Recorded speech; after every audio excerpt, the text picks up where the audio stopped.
ఏందే పరిస్థితి?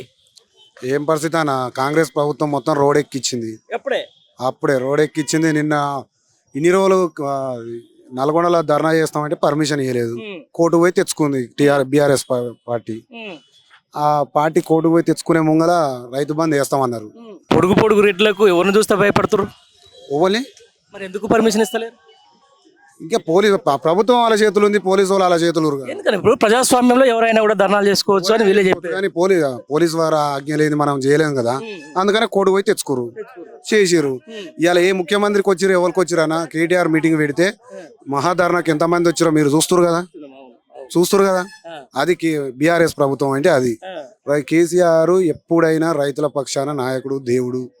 ఆయన ఎప్పుడైనా ఇప్పటికీ 10-12 విడతలు రైతు బంధు వేసిండు. రైతుల పక్షాన అండగా ఉండు దేవుడు లెక్క. ఏది కాంగ్రెస్ ప్రభుత్వం ఫోన్లు మొత్తుకుంటున్నాయి అంతేగాని పైసలు వస్తలేవు. చెక్ చేసుకో. పైసలు ఎక్కడ అన్న ఒక్కసారి చూడండి. నాకు ఎకరన్నారే భూమి. మొన్న అయితే 26వ తారీఖు రోజు ఆయన ఏది మన 26 జనవరి రోజు ఆయన చెప్పేసినది రేపు రిపబ్లిక్ డే 27వ తారీఖు రోజు అయితే నీకు 12:30 నుంచి టకీ పడతాయి అని చెప్పేసి కావాలని అన్నమాట ఆయనే. బోకస్ మాటలు. గ్రామ పంచాయతీ ఎన్నికల కోసం ఇవన్నీ డ్రామాలు. జనాలు కూడా అట్నే తయారయ్యారనా. రేవంత్ రెడ్డి చెప్తా ఉంటే నమ్ముతూనే ఉన్నారు. Revanth Reddy face to face press meet లో చెప్పిండు, రోగి కోరుకున్నది అదే, డాక్టర్ ఇచ్చేది అదే మందు. మేము అబద్ధం చేసి మోసం చేయాలనుకుంటున్నాం, జనం మోసపోతురు అంతే.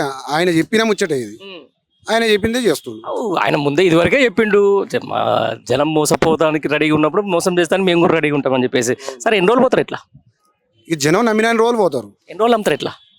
అయిపోయింది, ఆయన పైన అయిపోయింది. ఇక అయిపోయిందని ఎట్లా చెప్తున్నావు? ఇప్పటిదాకా నమ్మిరు, ఇక ఈ రోజు మా ధర్నాకు రైతులే కానీ వచ్చేది, రాజకీయ నాయకులు రారు.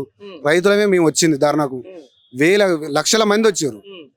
అల్లారెడ్డి కూడా అంటే మునుగోడే కదా? మునుగోడేను. మీ ఎమ్మెల్యే మళ్ళీ కేసీఆర్ గొప్పడు అంటుండు. కేసీఆర్ గొప్పోడే, మరి గొప్పోడు కాబట్టి చెప్తున్నానా.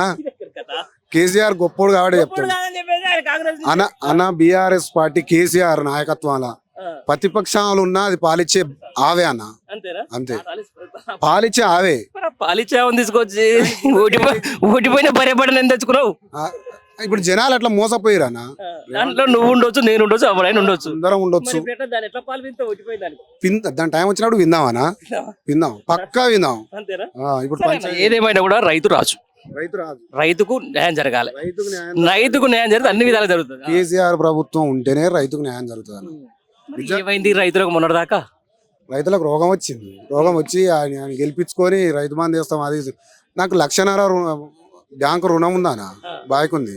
ఇంకా 2 లక్షలు మాఫీ చేసిన అన్నాడు. ఇవ్వనికి చేసిండు, ఏం కథ నాకు ఏం అర్థం అవుతుంది. నాకు రుణమాఫీ రాలేదు.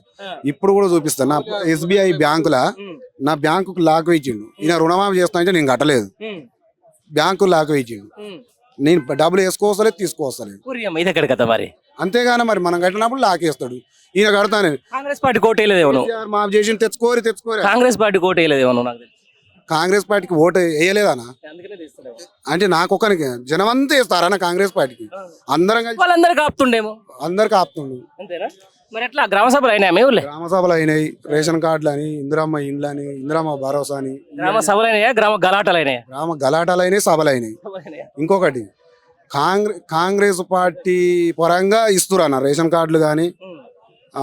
వాళ్ళ పార్టీ వాళ్ళకి ఇచ్చుకుంటే మనకేం నష్టమే? మనకేం నష్టం లేదు, కానీ అరువులని దోవాడాలి కదా. ఏ పార్టీలో అయినా ఉండొచ్చు. నువ్వు ఒక్కరిమే ఉండాలంటే అవుతుందా? నువ్వు ఒక్కరిమే ఉండాలంటే కాదు. కాంగ్రెస్ ప్రభుత్వం వల్ల గవర్నమెంట్ ఎంప్లాయీ కూడా రేషన్ కార్డు ఇస్తున్నారు.